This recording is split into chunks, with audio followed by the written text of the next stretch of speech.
వాస్తవంగా Russia Ukraine యుద్ధం ప్రారంభమై 2 ఏళ్ళు అయిపోయింది. మొన్న మధ్య దాకా ఒకే ఒక్క నగరాన్ని హస్తగతం చేసుకోవడం బాఖ్ముత్ అనేటువంటిది 2 ఏళ్లలో అదొక్కటి మాత్రమే స్వాధీనం చేసుకుంది. మొట్టమొదటి డొనెట్స్క్, లుహాన్స్క్, జపోరిజియా, ఖెర్సన్ ప్రాంతాల్లో 70 to 80% ఆక్రమించుకున్నటువంటి ఉక్రెయిన్ ఆ తర్వాత 2 ఏళ్లలో అది కూడా ఏదైతే వాళ్ళకి సంబంధించినటువంటి తీవ్రవాద సంస్థనే ప్రైవేట్ సైన్యంగా వ్యాగనార్ సైన్యాన్ని పెట్టి స్వాధీనం చేసుకున్నటువంటి బాఖ్ముత్ తప్ప మరొక నగరం, మరొక పట్టణం స్వాధీనం కాలేదు ఇంతవరకు రష్యాకి. కానీ మొన్న ఈ నెల రోజుల నుంచి మాత్రం అప్రతిహాత విజయాలు సాధిస్తోంది. ఎలాగా అంటే ఉక్రెయిన్ సైన్య అధికారిని మార్చింది, కొత్త సైనిక అధికారిని పెట్టింది. అప్పుడే కియవ్ మేయర్ చెప్పాడు, నువ్వు తప్పు చేస్తున్నావు, యుద్ధం మధ్యలో ఇట్లాంటి తప్పులు చేయడం కరెక్ట్ కాదు అని.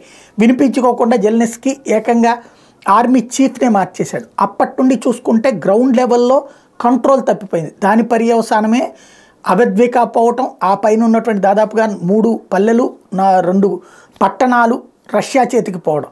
దాన్నే ఇప్పుడు కియవ్ మేయర్ నిలదీస్తున్నాడు. అసమర్థ పాలకుడి వలన ఉక్రెయిన్కి ఎదురైనటువంటి సమస్య అని స్పష్టం చేస్తున్నాడు.